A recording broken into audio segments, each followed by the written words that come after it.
Добрый вечер. Всю неделю сканер работал. Пришло время показать и рассказать, что же мы насканировали.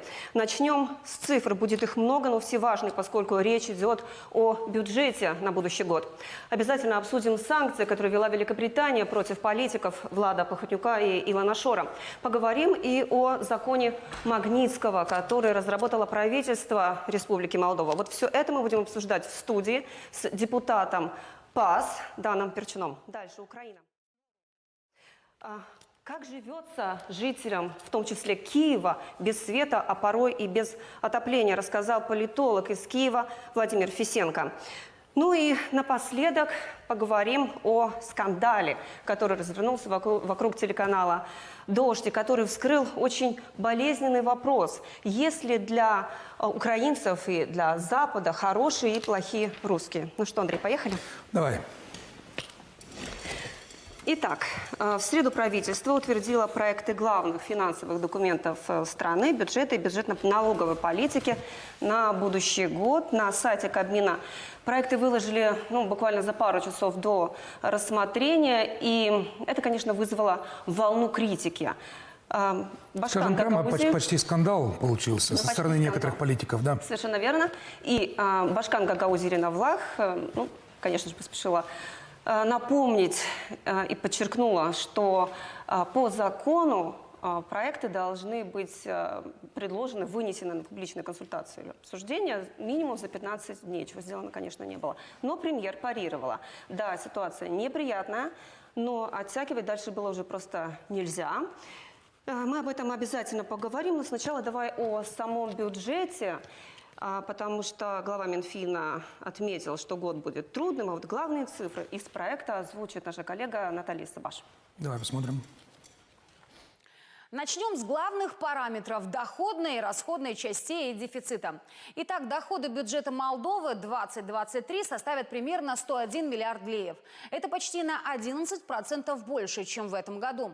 Больше половины этой суммы планируют получить с налогов и сборов, около четверти от страховых взносов, остальное от грантов и других отчислений.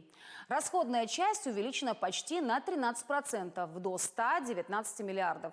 Дефицит, соответственно, больше 18 миллиардов леев. Покрывать его намерены в основном за счет внешней помощи. Рост ВВП запланирован скромный – 2% до 309 миллиардов. Курс лея по отношению к доллару снизится. К началу нового года доллар будет стоить 19 леев 30 банов, затем вырастет до 20 леев 1 бана. Теперь подробнее о выросших расходах и о том, как их будут покрывать. Отдельная статья здесь – компенсация за энергоресурсы. На них заложено 5 миллиардов леев. Еще 160 миллионов составят компенсации по программе «Прима-кассы». 3 миллиарда 700 миллионов направят на увеличение зарплат бюджетников и увеличат их на фиксированную сумму 1300 леев. Как пояснили в правительстве, это решение принято, чтобы защитить работников с низкими зарплатами. Так надбавка для них будет больше в процентном соотношении. Что касается бизнеса, то для малых и средних предприятий отменяется налог на прибыль, но при условии, что эту самую прибыль будут реинвестировать. Кроме того, меняется механизм возврата НДС. Чтобы все это оплатить, в частности, повышаются акцизы. На алкоголь они увеличатся на 15%, на сигареты на 25%. И, как особо отметила глава Кабмина, вводится своеобразный налог солидарности. Точнее, мы возвращаемся к прогрессивной системе подоходного налога. Для физических лиц, чей годовой доход превышает 1 миллион леев, он составит 18%. Для остальных останется на уровне 12%. Угу. Ну вот парламент рассмотрит бюджет и бюджетно-налоговую политику уже в понедельник. Для этого депутатов созывают на внеочередное заседание. Обо всем об этом будем говорить с гостем в студии, депутатом ПАС. И вы глава по комиссии по социальной защите и здравоохранению и семье, правильно? Здравствуйте. Дан Перчун, здравствуйте. Правительство упрекнули в спешке, вполне резонно. Действительно, времени на публичные консультации практически не оставили. Вот что вы отвечаете критикам и как сами успеваете ознакомиться с проектами? Ну, во-первых, мы, конечно, вели дискуссии насчет бюджета на последние 2 месяцев. То есть для нас большинство вещей, которые там заложены, в принципе, не новые. Да? Мы о них рассуждали, в том числе в фракции, в партии и так далее. Потому что для нас тоже было важно, какие будут приоритеты на следующий год. Наверное, главной и хорошей новостью это то, что будет добавка к зарплате для всех в 1300 леев. Было принято решение не дифференцировать между людьми, между профессиями, чтобы это была одна, то есть та же выплата в той же сумме для всех, вне зависимости от функции. То есть мы, в принципе, о бюджете знали, главные параметры обсуждались, но я понимаю, конечно, что хотелось бы, чтобы оно было предъявлено раньше, чтобы и у гражданского общества было время вникнуть более глубоко в то, что там заложено. Но нужно сказать, что, в принципе, есть еще 2-3 недели до финальное решение. Сейчас мы будем голосовать в первом чтении в понедельник, а потом у нас будут, наверное, еще 2-3 недели на то, чтобы... То есть до конца года проголосуете? Да, конечно, мы до конца года проголосуем. Сейчас план, что, в принципе, последнее заседание парламента будет где-то 30-го даже. Угу. Ну, давайте коснемся социального блока бюджета. Вы уже упомянули, что будет увеличение зарплат на 1300 леев, и компенсация энергоресурсы мы тоже это отметили. Вот что с индексацией пенсии? По прогнозам Минфина она составляет 14%, так как в бюджете нет денег, да? Но инфляция на конец года 30%. И вот дальше прогнозируется ее снижение. Угу. Но получается, что индексация все равно не сможет покрыть рост цен. Да, на данный момент это очень обсуждаемая тема, но я сразу хочу сказать, что в принципе с прошлого года больше всего ресурсов было ориентировано именно на повышение пенсий. То есть у нас была индексация в прошлом октябре на 5,5%, мы поднимали минимальную пенсию на 60%, потом у нас была в апреле еще индексация на 14 плюс 171 леев, то, что в совокупности, в принципе, 20%. И еще была выплата всем пенсионерам, у которых меньше 5000 лей, 1500. То есть, в принципе, ориентировали где-то 5 миллиардов тоже к этому слою населения в последние 12 месяцев.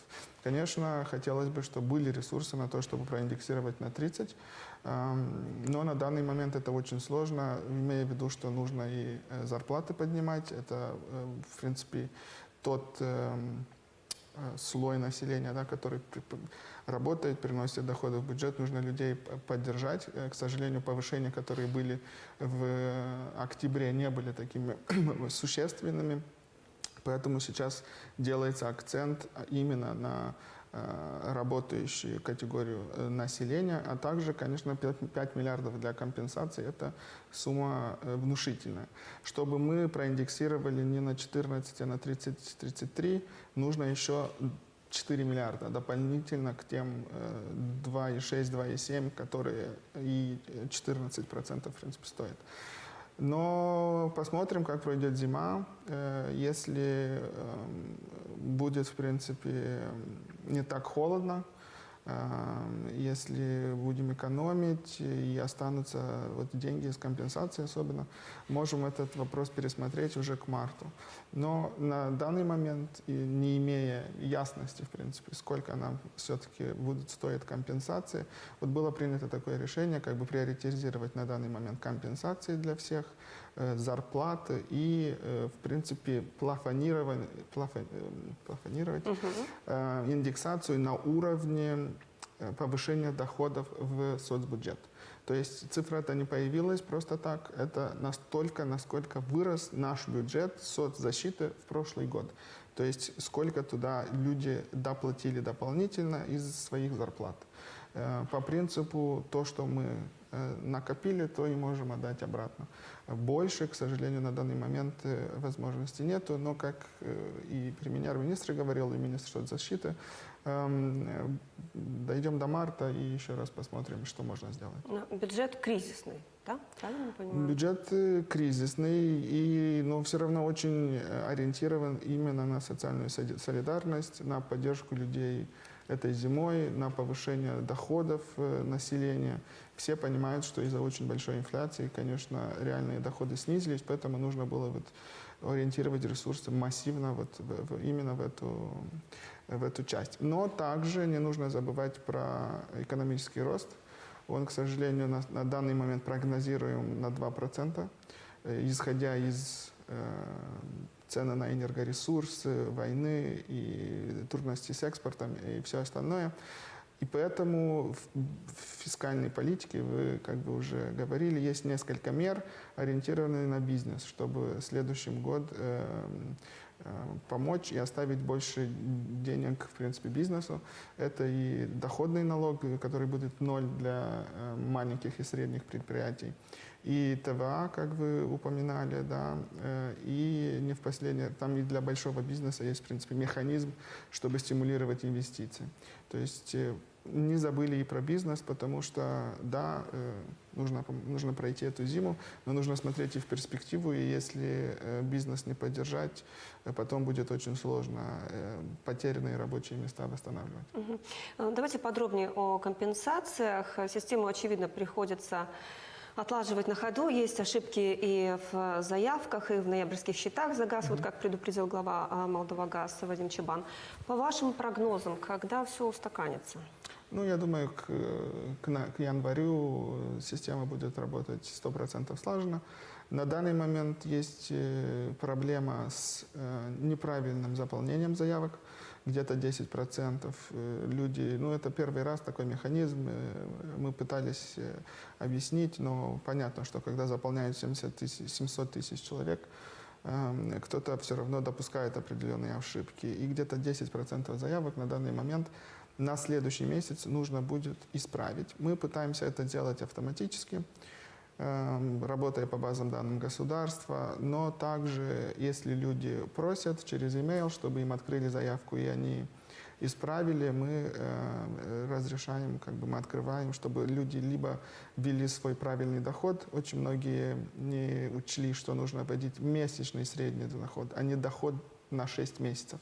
То есть они свой месячный доход умножили на 6 и ввели, да, и как бы увеличили то, что, конечно, им потом не помогло при установлении. Неправильная категория получается. Да, слишком маленькая для них получилась. Да?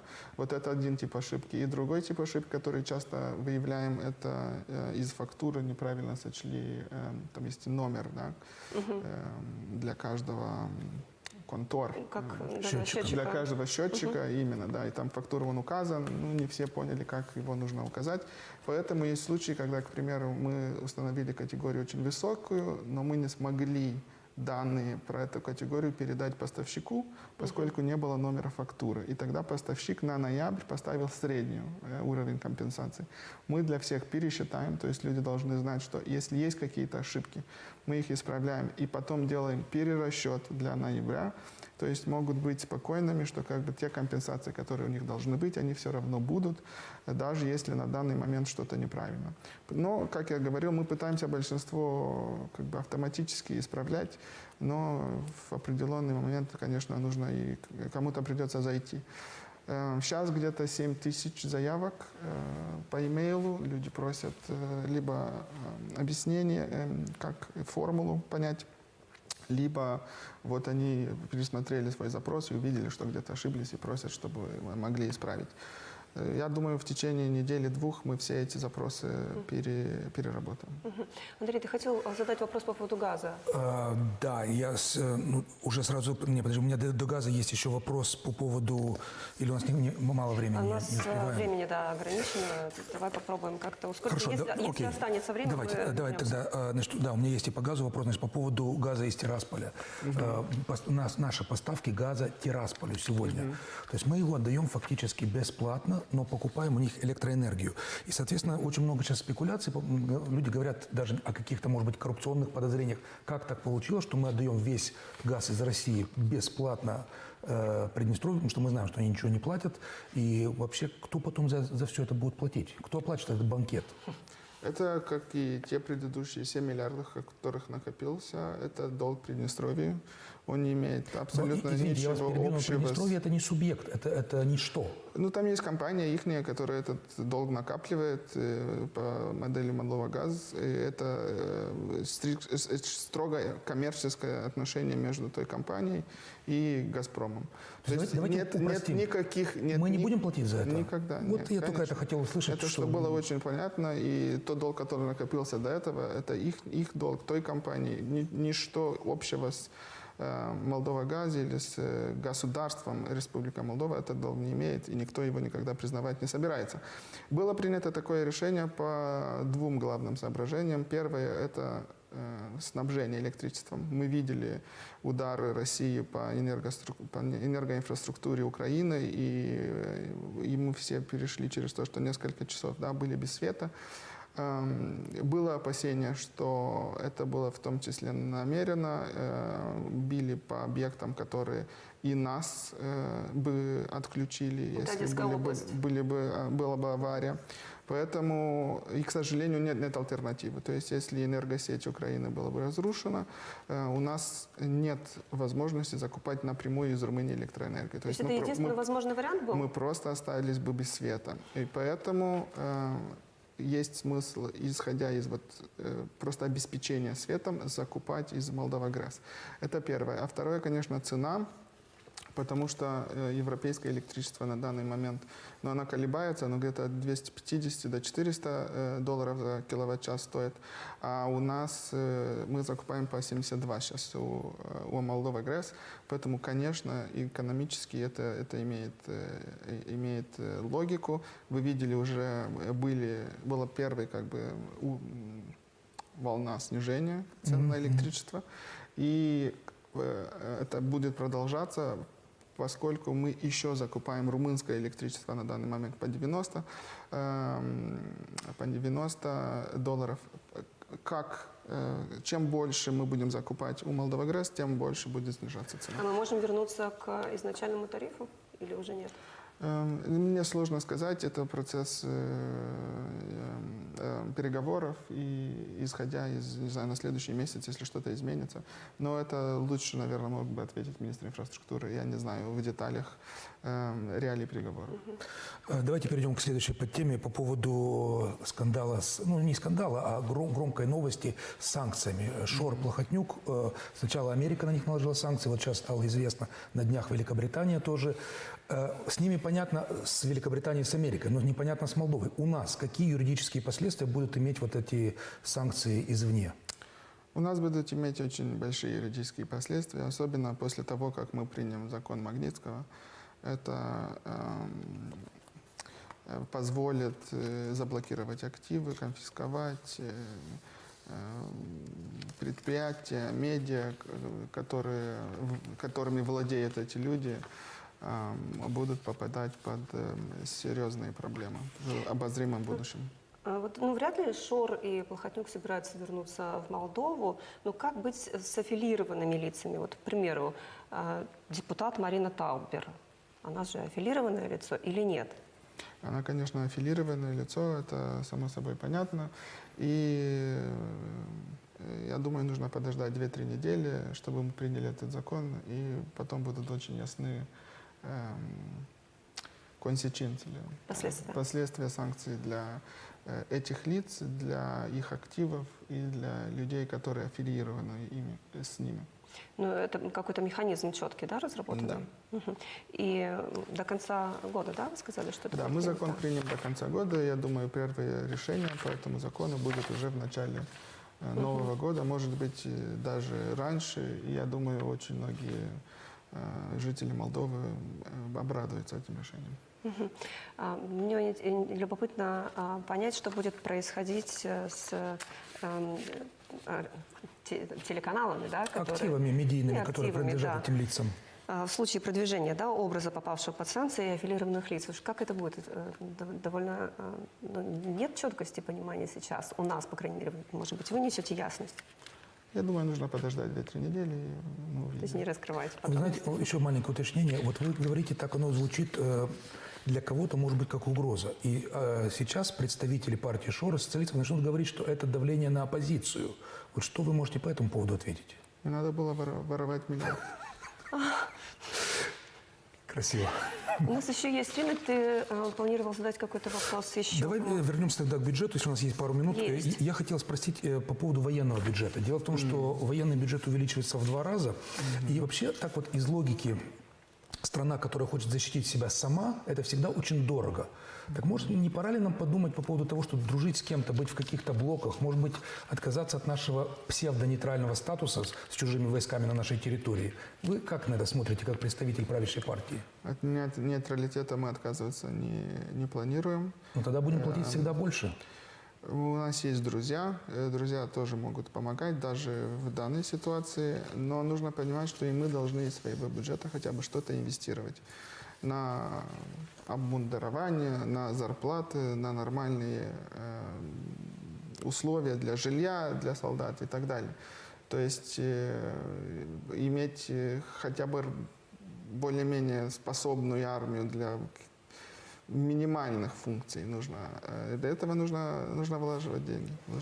Еще для одного вопроса есть время у нас? Есть. Значит, еще хочу вопрос задать по поводу дефицита бюджета. Значит, дефицит составляет 18,3 миллиарда, это почти миллиард евро. То есть, ну, там плюс-минус. Большую часть было сказано, что будет покрыто за счет кредитов. Да. Вот у меня 2 вопроса. Остальная часть будет за счет чего покрыта? И второе, и нельзя ли было еще что-то урезать, чтобы не было такого большого дефицита? Ну, смотрите, как я уже говорил, 5 миллиардов – это компенсации, еще 3,7 – это зарплата, плюс индексация пенсии даже при 14% – это 2,7. То есть и мы налог 0 внедряем для бизнеса, это еще где-то 2 миллиарда, которых не добирает бюджет.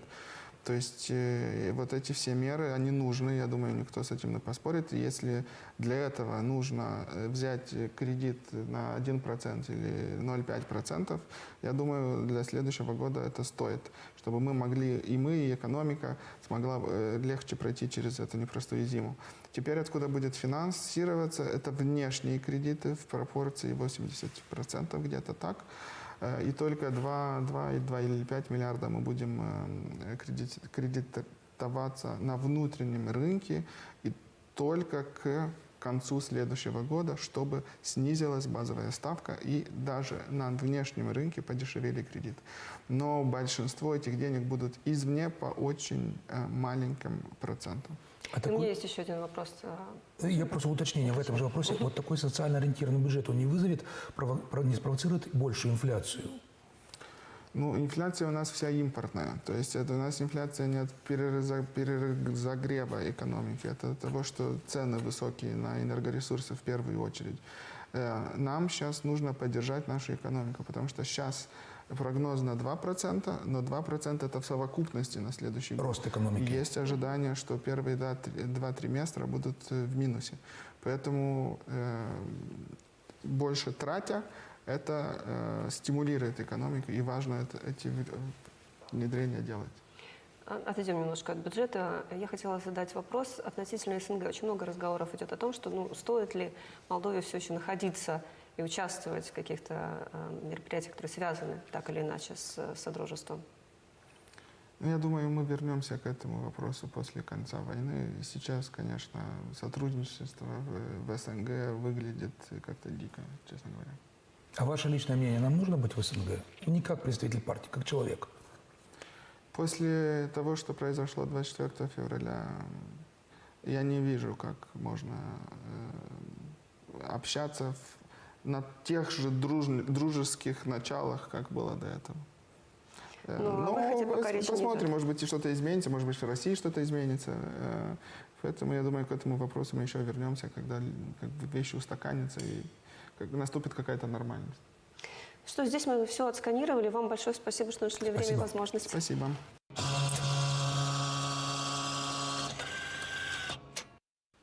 Ну что, к другой теме. Российская армия с 10 октября наносит массированные удары по объектам энергетической инфраструктуры соседней страны. И вот до сих пор Кремль утверждал, что это высокоточные удары и исключительно по военным объектам. Но недавно Владимир Путин признал, да, бьем, да, целенаправленно, но, мол, кто первый начал? Они первый начал, он говорит. Да, так и сказал. Кто первый начал, да, и, мол, и упомянул в том числе Крымский мост, мол, это из-за этого все и началось, с этого началось, да.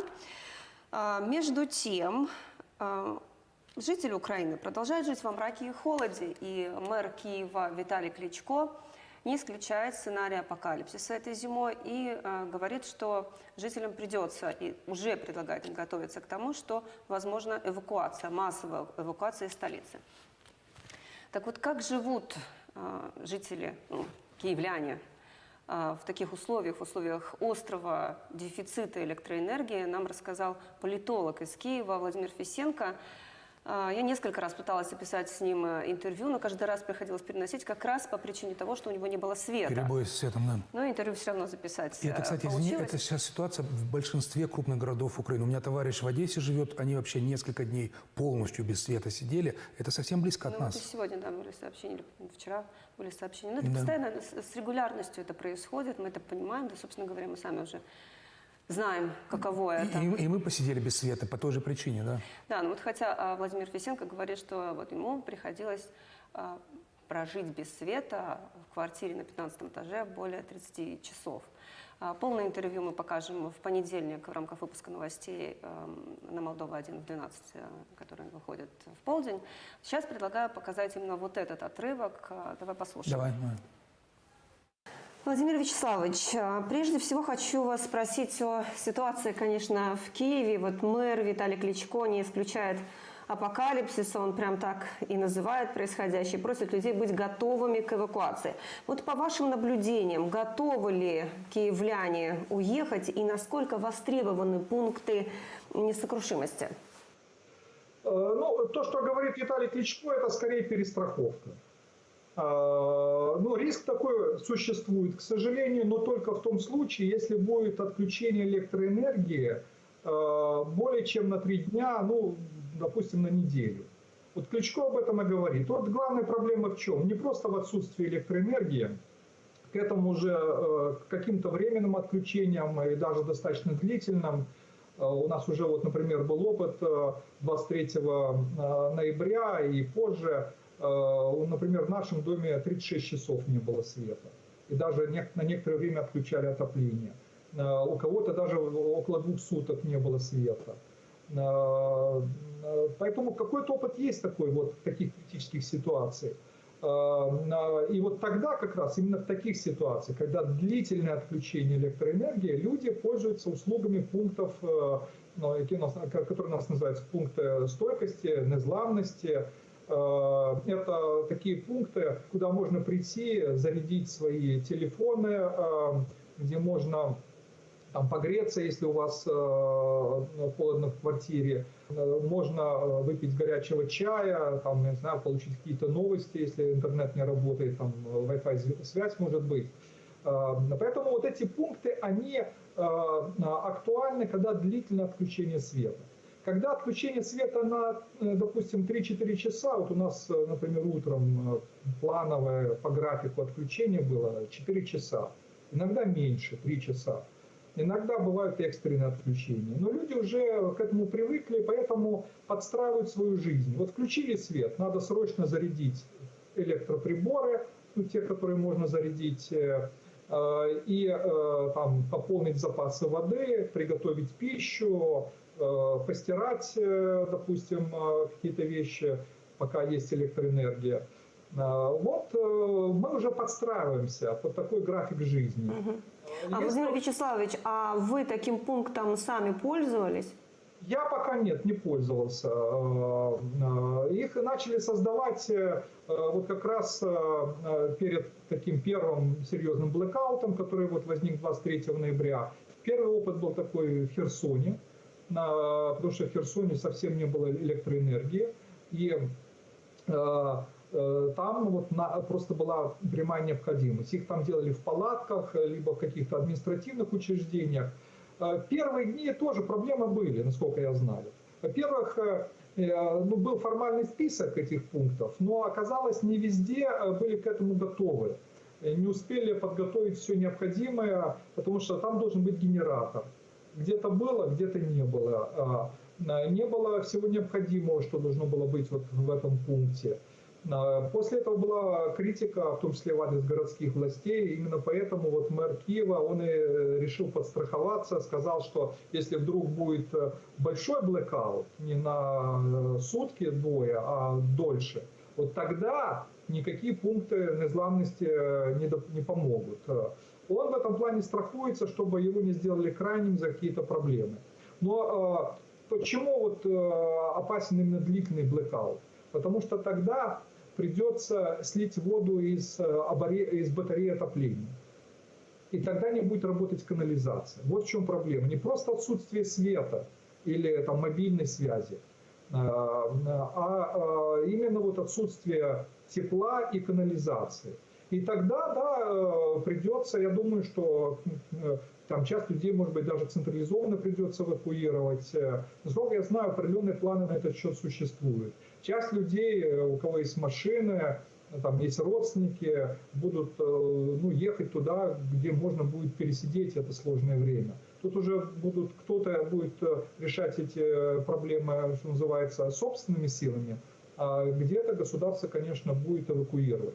Ну вот эвакуировать такой город густонаселенный, как Киев, это ведь тоже задача, насколько она посильна? Смотрите, я не могу вам абстрактно сказать, насколько она в полном объеме, конечно, я могу вам сразу сказать, поскольку есть опыт первых дней войны, когда из Киева выехало, наверное, больше половины населения. Уезжали люди на собственных машинах, общественным транспортом уезжали, поездами. Поэтому оно будет по-разному происходить. Тогда, кстати, не было централизованной эвакуации, за исключением, может быть, каких-то государственных учреждений. Сейчас, насколько я слышал, определенные планы такой эвакуации существуют. Насколько они сработают, сейчас невозможно сказать априори. Но пока, слава богу, вот на что обращу внимание. Ведь уже было 8 массированных ракетных атак на энергетическую систему Украины.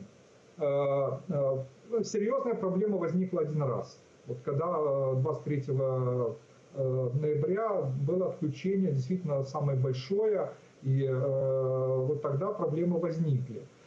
Последняя атака, например, отключения были на следующий день, где-то были плановые, где-то экстренные, но в рамках условной нормы, в которой мы живем уже последние 2 месяца, где-то с середины октября, когда начались эти массовые отключения. И, в принципе, мы к этому уже привыкли. Неудобно, да, проблемы возникают. Хуже, когда нет графика, вот ты не знаешь, отключили надолго или нет. Когда есть график, ты понимаешь уже, что делать, и у тебя есть уже алгоритм действий на этот счет. Например, тут чисто бытовые вопросы, потому что, например, вот я живу на 15 этаже, и когда отключен свет, не работает лифт. А если внеплановое отключение, ты можешь застрять в лифте. И тут, кстати, работает уже взаимопомощь людей. Еще в октябре появилась такая инициатива, и сейчас она по городу массово распространена, в том числе вот и у нас в доме. В лифтах оставлены специальные пакеты, наборы. Вода есть, салфетки, печенье, извините, даже подгузники на всякий случай. Так что в этом плане люди готовятся, приспосабливаются. Несмотря на отключение электроэнергии, многие уже запаслись генераторами. И в частных секторах, и бизнес в городе. Работает и часть магазинов, и торговых центров. И, в принципе, даже я вам скажу, работают рестораны и театры. Причем, вот мне рассказывали, в театрах даже аншлаг. И некоторые были спектакли при свечах. Поэтому город живет. Да, ты понимаешь, да, насколько прочно вошло в лексикон киевлян само слово «отключение». Да. Знаешь, я вот перед тем, как... Есть пару слов у меня по поводу отключения, но я хочу вот вернуться к началу нашего разговора на эту тему. По поводу, что Путин сказал... Прошу прощения. Путин сказал, что это ответ на удары по Крымскому мосту. Дело в том, что согласно вот современной доктрине, как ведется война, мосты это военная законная цель. То есть даже если бы, условно говоря, русская армия била бы по мостам на Днепре, это было бы тоже очень плохо, но это была бы военная цель, потому что через мосты поставляется оружие, продовольствие для армии, солдаты на ротацию идут, и поэтому Крымский мост – это военная цель. То, что происходит, вот эти удары по генераторам, по ТЭЦ… Подожди, но он упомянул также не только мост, но и Отключение подрыв воды. линии электропередачи с Курской атомной станции. Ну, это во-первых, это надо еще доказать, что это Украина, потому что Украина не берет на себя ответственность за то, что происходит на территории России. Ну, кроме, вот, может быть, последнего случая аэродрома, который в Энгельсе, еще там где-то был под Рязанью, но это другая история. До этого то, что происходило, Украина на себя не брала ответственность, и никто в мире не сказал, что это Украина. Поэтому это очень притянутые за уши объяснения, а вот именно удары по гражданской инфраструктуре, по теплу и по свету, оно вообще никак не вредит армии. Армия абсолютно автономна. Армия не зависит никак от того, что в Киеве есть тепло или нет тепла. Поэтому это, в общем-то, классифицируется как военное преступление против мирного населения, против женщин, детей, стариков. Потому что вот о чем говорит наш киевский гость. Представляешь себе, это же не просто сидеть в темноте. Это ты не можешь пользоваться теплой водой, потому что вода напрямую Ничего не зависит работает, от ничего. лифты. Вот как старикам с верхних этажей добираться за продуктами и так далее. Рабочие все, вот компьютеры, техника, то есть это все зависит от цвета. А больницы? В больницах, да, детские родильные дома, то есть это все детские отделения, операционные. То есть это все очень жестко зависит от цвета. Поэтому, конечно, мы даже, сидя здесь, мы не до конца понимаем масштаб. Да, мы посидели 2 часа без света, да, это очень некомфортно. Но 2 не 36. Но это несопоставимо. Это, конечно. Но есть хорошая новость в том, что я на этой неделе видел интервью главы управления разведки Украины Буданова, Кирилл Буданов. Он сказал, что по его данным у России осталось ракет на максимум 2-3 таких больших обстрела. После этого это не может больше продолжаться, потому что то, что у них остается, то есть это уже ракеты, которые… Они собираются что-то закупать, насколько я знаю, в Иране. Они собираются закупать у Ирана, но насколько я понял, что Иран не готов им отдавать все-таки ракеты, продолжает поставлять дроны, но с дронами украинцы уже научились. То есть вот был на днях обстрел по южной части Украины, из 15 дронов 10 было сбито. Это уже очень хороший результат, и с каждым разом количество сбитых увеличивается, потому что украинцы наловчились уже, и ПВО работает все лучше и лучше. Поэтому я думаю, что да, угроза по-прежнему очень высокая, но она минимизируется с каждым разом все меньше и меньше. Ну, звучит оптимистично. Тут ставим точку.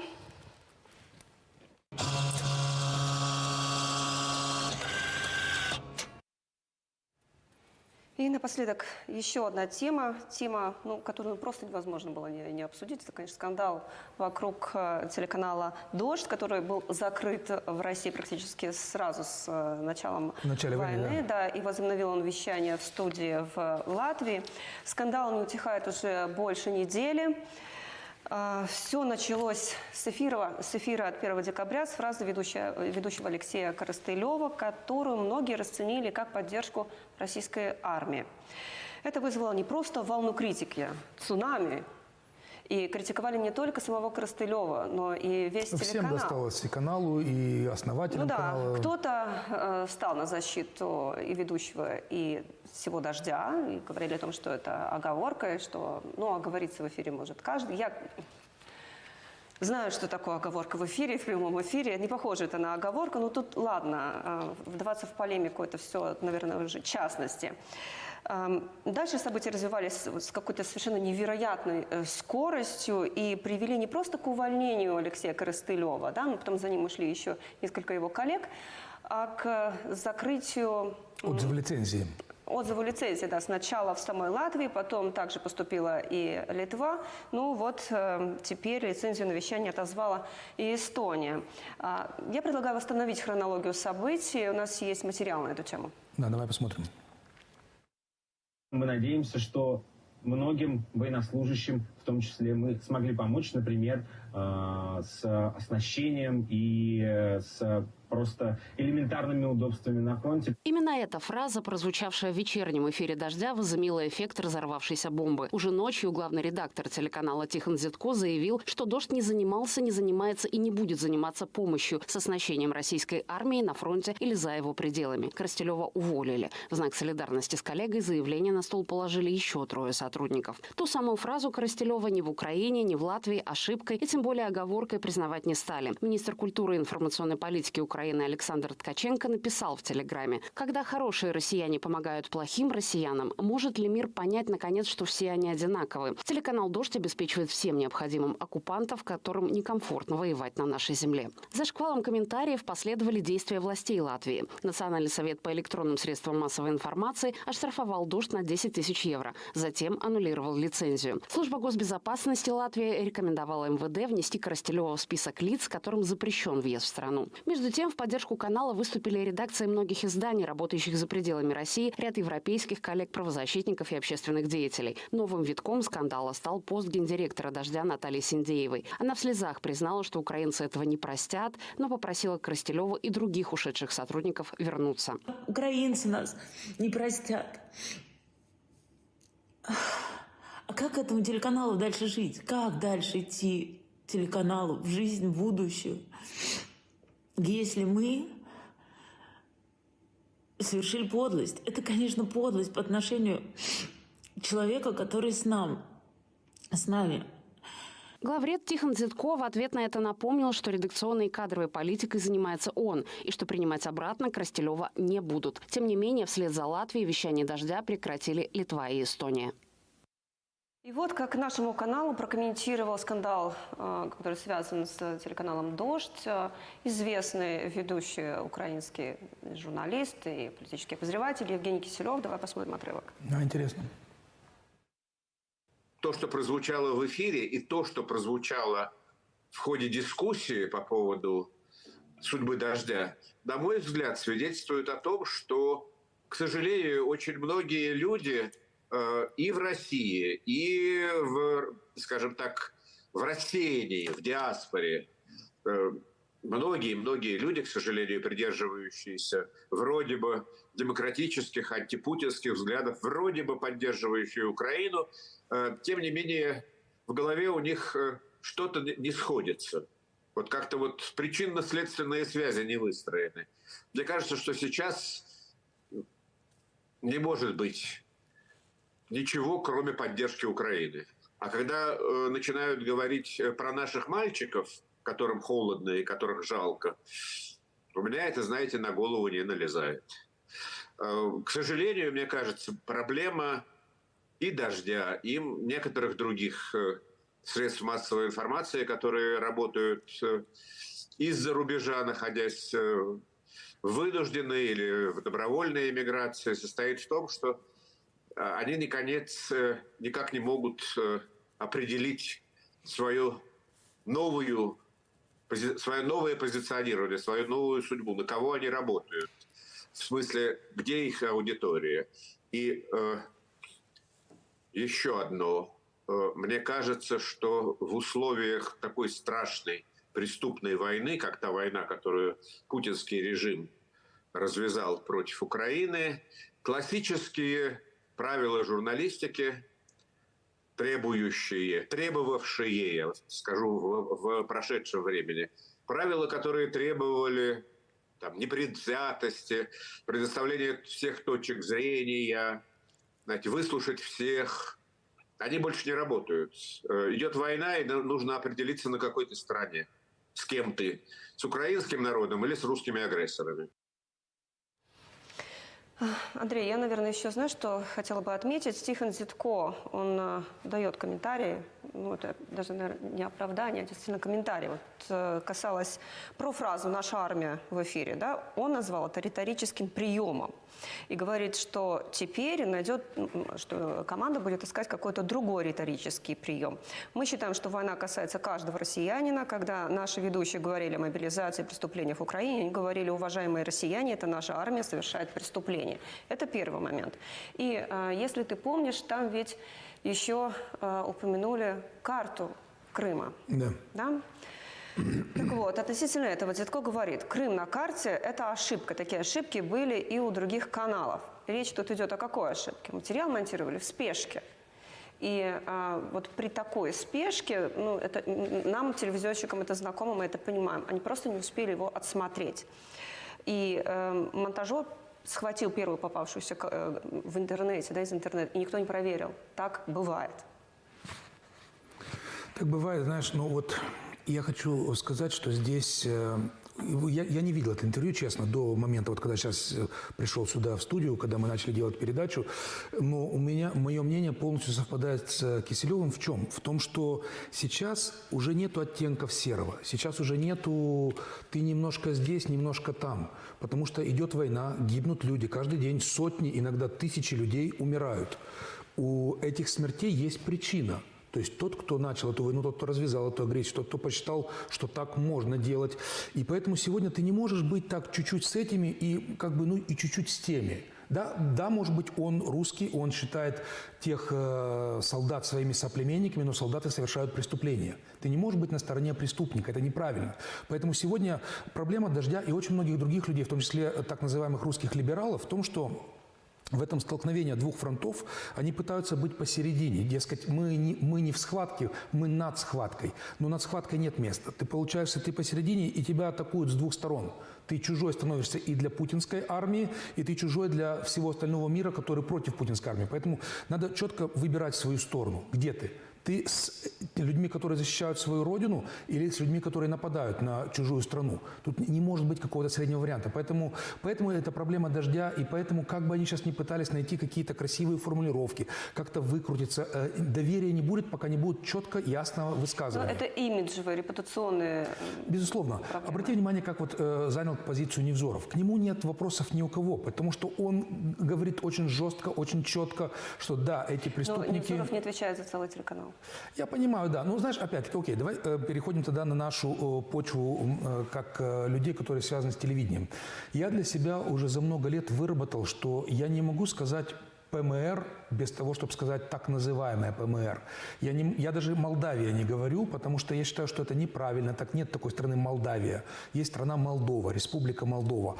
И я не могу сказать власти Приднестровья без того, чтобы добавить так называемые власти, или оккупационные власти, или сепаратистские власти. Потому что есть некоторые моменты, которые надо просто приучить себя. Я не могу нарисовать карту Молдовы без Приднестровья, потому что такой страны нету, Молдова без Приднестровья. Мы цельное единое государство. И я считаю, что вот ребятам с «Дождя» им надо с собой, я не знаю, какой-то тренинг провести, если они хотят дальше работать. Опять-таки... Ты же видел, что происходит в социальных сетях? Я понимаю то, что происходит. Вот, мы с тобой, когда обсуждали эту тему до передачи, я тебе объяснял, что сегодня у украинцев и тех, кто их поддержит, есть такая... Можно назвать эту тему даже паранойей, потому что люди, они сейчас выживают. У них вопрос спасения своей страны, спасения жизни себя, своей жизни, жизни своих детей. Поэтому любой малейший намек, что кто-то хотя бы косвенно, хотя бы как-то поддерживает их врагов, вызывает у них очень жесткую реакцию. И я это очень прекрасно понимаю, потому что это вопрос просто жизни и смерти. Тут нельзя вот как-то быть, может быть, недостаточно ясным. Вот этого не хватает «Дождю». Им надо понять. И, кстати, многим российским политикам. Я думаю, ты знаешь, они вывод сделали. Ну, дай бог, потому что сейчас нельзя... Если они вообще смогут продолжать вещание не только в интернете. Ну, видишь, у них сейчас так получилась ситуация, что от них все отвернулись. И Запад от них отвернулся. И сейчас их поддерживает в основном российская антипутинская оппозиция. Но это очень узкая аудитория. Еще вчера, вчера я имею в виду, там, полгода назад, «Дождь» поддерживался очень многими силами, которые надеются на лучшие перемены в России, во всем мире. Сегодня эти люди отвернулись от «Дождя», поэтому я не знаю, как они продолжат, но это урок для всех остальных, что сегодня нет полутонов. Сегодня или черное, или белое. Или ты на стороне добра, или ты на стороне агрессии, на стороне зла. Это тоже сторона, ее тоже кто-то выбирает. Но они тоже выбирают ее четко. И мы знаем, что да, этот человек, он за то, чтобы уничтожить украинский народ, чтобы прийти потом в Кишинев, чтобы здесь ездили танки по улицам Кишинева. Мы его видим, мы его понимаем, и мы понимаем его позицию, что он занял эту нишу, это его. Он для нас ясный агрессор. Но который вот так и так, это мое персональное мнение. Я считаю, это неприемлемо быть немножко. Сейчас нельзя быть немножко. Ну да. добро, зло, черное, белое. Я понимаю. У нас уже истекает эфирное время. Знаешь, прежде чем подведем итоги, я бы хотела отметить две новости, на которые я обратила внимание, но не только я. Это, конечно, 8,5 лет колонии общего режима оппозиционеру Илье Яшину просто за слова, правду. за слова. За слова, за то, что он рассказал, что происходило в Буче. И еще американскую баскетболистку Грайнер обменяли на человека, которого американская пресса называет торговцем смертью. Это, известнейший Виктор торговец Бут. оружием в мире, да? Да. Приговорен он был в США к 20 годам тюрьмы по обвинению вот как раз в незаконных поставках оружия. Ну, по поводу Бута я могу сказать, что здесь, очевидно, этот обмен неравнозначный. Да, знаешь, у американцев есть такая фишка, они все время говорят, что мы своих не бросаем. Вот они же... И сейчас говорят. Да, когда у американцев проблемы в любой стране мира, то есть он паспорт свой достает, я американец, и он знает, что реально за него будет бороться вся мощь США. Это у них вот есть такая Тем не фишка. менее, видишь, получается, что баскетболистку как раз, да, ее вернули на родину, там находится в колонии еще один американский гражданин. Которого пока не удалось вытащить. Ну, я думаю, что американцы над этим работают. Просто хочется надеяться, знаешь, чтобы не отдавали таких вот персонажей. Все-таки Бут, это прямо, знаешь, вот про него же фильм сняли, этот известный фильм американский, я сейчас не могу вспомнить название, но все его знают, наверное, про торговца смертью. И, то есть это реально человек, который известен во всей Африке своими поставками оружия в зоны конфликтов, где из этого гибло огромное количество людей. Конечно, это обмен неравноценный. Но по поводу Яшина я хочу тоже сказать парочку слов. Дело в том, что ведь иногда людям за убийство дают меньше срок, чем человек получил просто за свои слова. И, кстати, он на суде оправдывался, говорил, я давал разные точки зрения, я как бы не занимал сторону Украины. Видишь, опять, вот даже здесь, я понимаю, что он сейчас в такой ситуации, что он боялся, что ему дадут такой огромный срок, он пытался выкрутиться, но тоже здесь можно было бы, знаешь, вот если бы он занял бы более жесткую позицию, может быть, мир за него бы сейчас больше боролся. Потому что, ну, это, конечно, это просто какая-то вопиющая несправедливость, когда человека просто за слова, которые он сказал, его закатали в тюрьму на такой долгий срок. Это просто ужасно, и слава богу, что... Обратил внимание, как... Что это не у нас. Когда задавали Путину вопрос относительно приговора Илье, как его назвали? Блогером. Это то, что блогер как блогер, но ты обрати внимание, что ответил Путин. А кто это, да? Что он не вмешивается в дела судов. Ну, это вообще смешно. Это в России, там, где Путин просто, знаешь, он бровью сделает вот так, и человек или в тюрьму попадет, или из тюрьмы выйдет. Там не происходит события с большими оппозиционными политиками без того, чтобы лично Владимир Владимирович не сказал свое слово. Поэтому, конечно, это такая шмекерия, говоря нашим языком, но, тем не менее, это ужасно. Вот я когда думаю, при всем том, что я Яшину не симпатизирую по многим вопросам идеологическим, но то, что человека, ну, нельзя так поступать с людьми, просто за правду сажать в тюрьму. Нельзя. Все, наверное, да, на этой неделе. Да. Вернемся к другим уже, конечно же, новостям. И надо будет нам про футбол поговорить на следующей неделе обязательно. Мы давно хотим уже поговорить о футболе и о событиях, которые разворачиваются вокруг футбола в том числе. Я думаю, попробуем это сделать. Вернемся к этой теме и к другим тоже.